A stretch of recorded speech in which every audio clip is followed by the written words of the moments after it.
we're in 2025.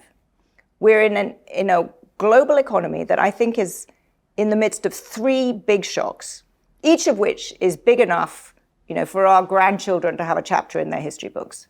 The first is the geopolitical shock that we've talked about. That is a United States that has gone from being an upholder of an alliance system that it created to at the very least challenging it and possibly undermining its own order, yes. The second is an economic shock, which we've just been talking about, a global trading system whose biggest component, the United States, now appears to be set on creating a completely different model of tariffs, whether they're reciprocal tariffs or whether it's a broad tariff wall. The third shock, which we haven't talked about at all yet, is the biggest technological shock, certainly since the Industrial Revolution, possibly longer. The advent of AI, happening incredibly quickly. Each of those shocks together, really, really profound. The three together, potentially incredibly dangerous.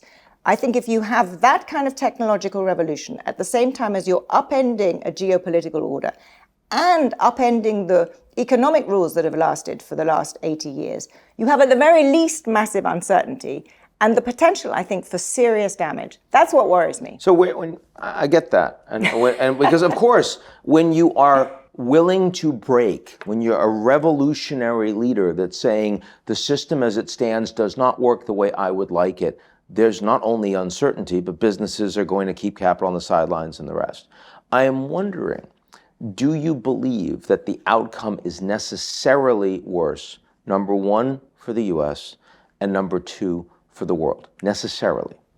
Yes, because of the combination of the geopolitical shift, which is antagonizing and break allies and breaking up an alliance system, the economic shift towards a tariff system. You remember, I work for The Economist. We have for 180 years argued for free trade. I fundamentally don't believe that a higher tariffs lead to prosperity.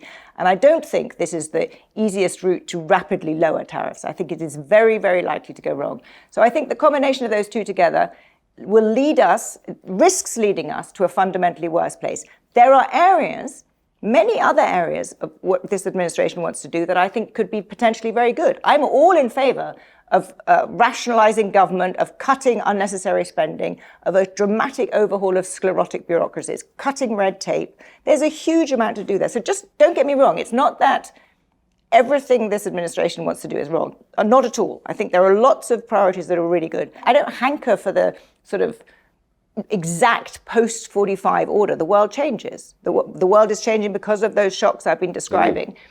And we need to create new institutions. We need to create new ways for countries to work together in an AI-driven world. Things are going to be very, very different. But I just find the combination of this, what really appears to be a sort of bullying transactionalism, where the view is that your gain must be my loss. There's a zero-sum world in this administration's view. And that I genuinely think is fundamentally misguided.